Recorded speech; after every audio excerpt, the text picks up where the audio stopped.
আপনারা সকলেই জানেন 1993 সালে মমতা ব্যানার্জির আন্দোলন। তখন মমতা ব্যানার্জি কংগ্রেসের সভানেত্রী, যুবনেত্রী ছিলেন। তিনি তখন বুঝতে পেরেছিলেন যে সিপিএম কে হারাতে হলে সিপিএম এর যে ভোট কৌশল, তিনি তখন বুঝতে পেরে 1993 সালে পঞ্চায়েত ইলেকশনে, তার আগে তিনি নির্বাচন কমিশনকে জানিয়েছিলেন যে সচিত্র পরিচয়পত্র ছাড়া ভোট দেওয়া চলবে না।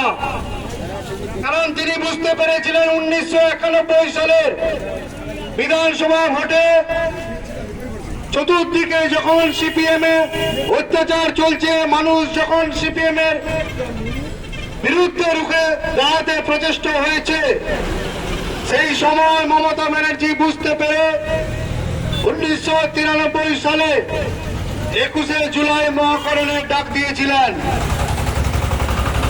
এই মহাকরণে তখন নির্বাচন কমিশনের অফিস ছিল। তখনকার দিনে যুব কংগ্রেসের নেত্রী হিসাবে তার সংগঠনকে সংগঠিত করে ধর্মতলা সহ 5টি দিক থেকে যখন কংগ্রেসের কর্মীরা আস্তে আস্তে করে মমতা ব্যানার্জির সঙ্গে মিলিত হচ্ছে, জনসমুদ্রে পরিণত হচ্ছে, তখন রাইট এসে মহাকরণে বসে থাকা তখনকার মুখ্যমন্ত্রী জ্যোতি বসু, স্বরাষ্ট্রমন্ত্রী বুদ্ধদেব ভট্টাচার্য মনে করেছিল যে মনে হয় মমতা ব্যানার্জি মহাকরণ দখল করে নেবে। তার সেই আন্দোলন, তার সেই সংগঠন যখন আস্তে আস্তে করে মহাকরণের দিকে এগোচ্ছিল শান্তিপূর্ণভাবে, সিপিএম এর পুলিশ, বুদ্ধদেবের পুলিশ, জ্যোতি বসুর পুলিশ তখন লাঠি চার্জ সহ কাঁদারি গ্যাস ছুটতে শুরু করে শান্তিপূর্ণ পদযাত্রা, শান্তিপূর্ণ অভিযান আস্তে আস্তে করে পুলিশের দ্বারা অশান্তিতে পরিণত হয়। কর্মীদেরকে লাঠি মারতে থাকে, একজন কর্মীর মাথা ফেটে যায়, একজন কর্মী রাস্তায় পড়ে থাকতে দেখা যায়। সেই সময় যখন মিছিল না থামার অবস্থায় আস্তে আস্তে করে এত অত্যাচারের পরও যখন মানুষ হাঁটতে হাঁটতে আরো মহাকরণের দিকে এগোতে থাকে, তখন সেই মিছিলকে আটকানোর জন্য মমতা ব্যানার্জিকে সেই দিন মেরে ফেলার চক্রান্ত করা হয়েছিল। তাই পুলিশকে বলা হয়েছিল যে মিছিলের দিকে গুলি ছুড়তে এবং মমতা ব্যানার্জিকে লক্ষ্য করে গুলি ছুড়তে। তখনকার কংগ্রেসের কর্মীরা মমতা ব্যানার্জির সামনে দাঁড়িয়ে গেছিল। একে একে করে 13 জন তরতাজা যুবকের বুকে গুলি লেগেছিল, তাদের রক্তে রাজপথ লাল হয়ে গেছিল। আমরা সেই ইতিহাস জানি। আমরা অনেকেই 2011 সাল থেকে 2025 এই 14 বছরে আমরা শান্তি শৃঙ্খলা ভাবে এলাকায় বসবাস করছি। কোনদিন আপনারা বলতে পারবেন না তৃণমূল কংগ্রেসের অত্যাচারে কারুর ঘরে আগুন লেগে গেছে, কারুর পুকুরে বিষ দেওয়া হয়েছে, কারুর প্রতিবাদে কোন বিরোধী দলকে প্রতিবাদে তাদের রুখে দাঁড়ানো হয়েছে। আজকে এলাকায় গণতন্ত্র প্রতিষ্ঠিত হয়েছে।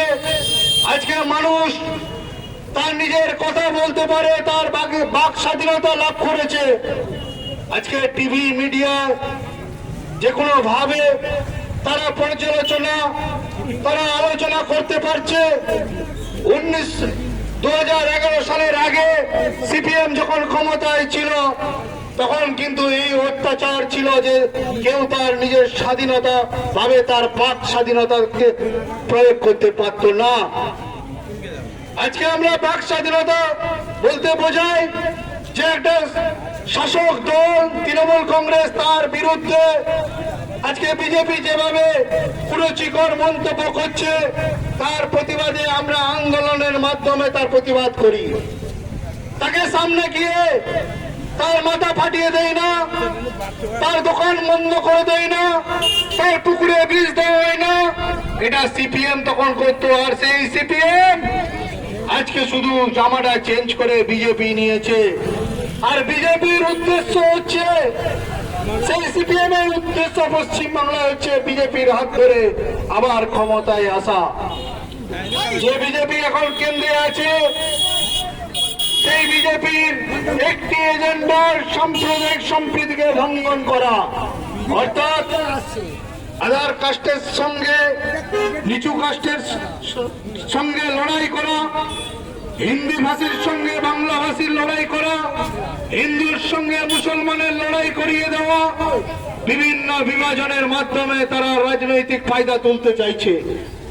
আপনারা দেখেছেন কিছুদিন আগে উড়িষ্যা, কিছুদিন আগে দিল্লিতে, হরিয়ানাতে বাংলা ভাষায় কথা বলে বলে তাদেরকে বাংলাদেশি বলে তাদেরকে দিল্লি থেকে তাড়ানো হচ্ছে, উড়িষ্যা থেকে তাড়ানো হচ্ছে। কিছু জনকে বাংলাদেশে এনআরসির নাম করে বাংলাদেশ পাঠিয়ে দেওয়া হচ্ছে। আমি সেই সব বিজেপি কর্মীকে প্রশ্ন করতে চাই যে আপনার দেওয়া নির্বাচন কমিশনের ভোটার লিস্ট অর্থাৎ এপিক কার্ড, যখন আপনারা বললেন যে এপিক কার্ড একটা সচিত্র পরিচয়পত্র না, আধার কার্ড সচিত্র পরিচয়পত্র, আমরা সকলেই লাইন দিয়ে আধার কার্ড করলাম। আমরা একে একে এই রোদে দাঁড়িয়ে সবার আধার কার্ড হয়েছে। সেই আধার কার্ড যদি